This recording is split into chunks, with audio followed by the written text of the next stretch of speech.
بسم اللہ الرحمن الرحیم چنانچہ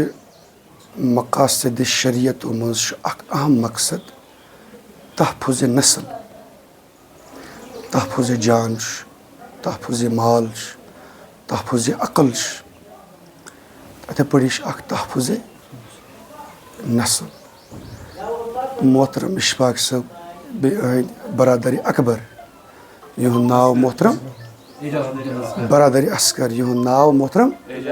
اعجاز عبداللہ صٲب چھُ۔ یِم چھِ آز أکِس تِتھِس رِشتَس منٛز مُنسلِک گژھان یَتھ منٛز شریعتُک یہِ مقصد چھُ پوٗرٕ، یَتھ منٛز یِم چھِ پنٛنہِ نسلہِ ہُنٛد تحفظ، چنانچہ یِمو چھُ کٲنٛسہِ نِش جنم نیُمُت تہٕ یِم چھِ بیٚیہِ کٲنٛسہِ نِش جنم نیُمُت، سُہ چین چھُ أمِس تامَتھ وٕنکیٚنَس پَکان۔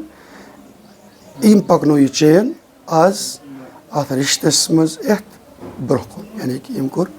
شریعتُک اکھ اہم مقصد آز پوٗرٕ۔ اسی لحاظ سے سُہ شخص یُس بنا کسی وجہ کے أمۍ اہم سُنتہٕ نِش،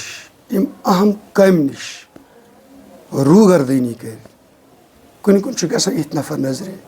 یِم صاحبِ ثروت چھِ، صاحبِ مال چھِ، بٹ چاک چوبند چھِ، but God knows better in کی کیا وجوہات ہوتی ہیں، وہ اس رشتے میں نہیں آتے، تو ان سے ہم کہنا چاہیں گے آپ شریعت کے ایک اہم مقصد کی پامالی کر رہے ہیں، اور اس کے عوض آپ کو کل قیامت کے روز جواب دہی کے لیے کھڑا ہونا ہے۔ یہ چھُ بذاتِ خۄد اِنسٲنی فطرتس خلاف گژھان، تِکیازِ مےٚ ییٚلہِ جنم نیوٗ کٲنٛسہِ نِش، ییٚلہِ تِمو اکھ کانٛہہ پرٛوسٮ۪س کٔرٕکھ فالو، کیٛاہ مےٚ پٮ۪ٹھ چھُنہ یہِ فرض گژھان کہِ بہٕ تہِ کَرٕ کانٛہہ پرٛوسٮ۪س فالو، یُس یہِ نسل چھِ یہِ پَکہِ برونٛہہ کُن حظ۔ تہٕ اِنسان سٕنٛز زندگی تہِ چھِ حقیٖقتن اَمی سۭتۍ پوٗرٕ گژھان۔ تَوَے وَنان اکھ صٲحب دَپان ہے تِتھِس اِنسانَس گژھِ نہٕ زٕہٕنۍ تہِ مشوَرٕ منٛگُن ییٚمِس نہٕ خانٛدر آسہِ کٔرِتھ، کیوں؟ کیونکہ اس نے ابھی آدھی دنیا ہی دیکھی ہوتی ہے، اس کو ابھی معاملات کی پوری خبر نہیں ہوتی ہے، جانکاری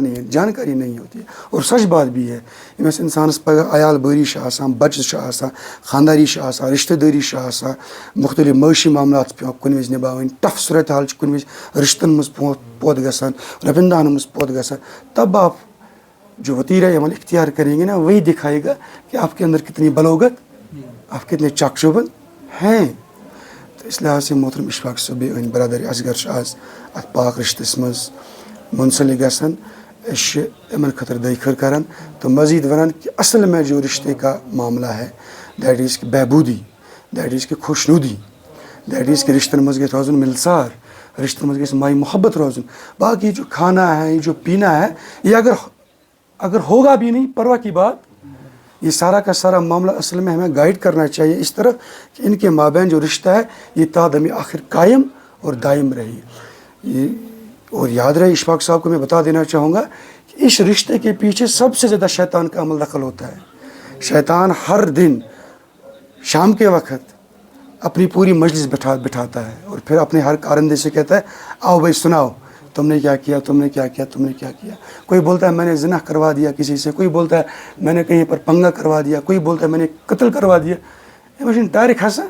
پھر کوئی آتا ہے میں سے دِژاس دون بوچن درمیان دراڑ، یہ بندہ ہے۔ اب آپ اندازہ لگا سکتے ہو کہ شیطان کے لیے جو محبوب ترین چیز ہے، شیطان کے لیے جو محبوب ترین چیز ہے، اللہ تعالیٰ کو وہ چیز کتنی ناگوار، یعنی بوچن دون درمیان تھی پیار چھُنہٕ حظ آسان، اللہ تعالیٰ خوش ہوتے ہیں۔ لیکن اس وقت شیطان ان کے پیچھے پڑا ہوتا ہے کہ کہیں کچھ مل جائے ان کے مابین میں دراڑ پیدا کرو۔ اشفاق صاحب سے میں یہ بھی کہنا چاہوں گا کہ بھائی یہ رشتہ صبر کا ہوتا ہے، مطلب یہ رشتہ ایسا ہوتا ہے جہاں پر 2+2 کبھی 5 بھی بنانا پڑتا ہے، یہاں پر 2+2 ہمیشہ 4 اور کبھی کبھار 2+2 3 بھی بنانا پڑتا ہے۔ یہ عورتوں کے ساتھ معاملہ ہوتا ہے، تو اس میں حضور صلی اللہ علیہ وسلم نے تبھی تاکید کی جب حضور صلی اللہ علیہ وسلم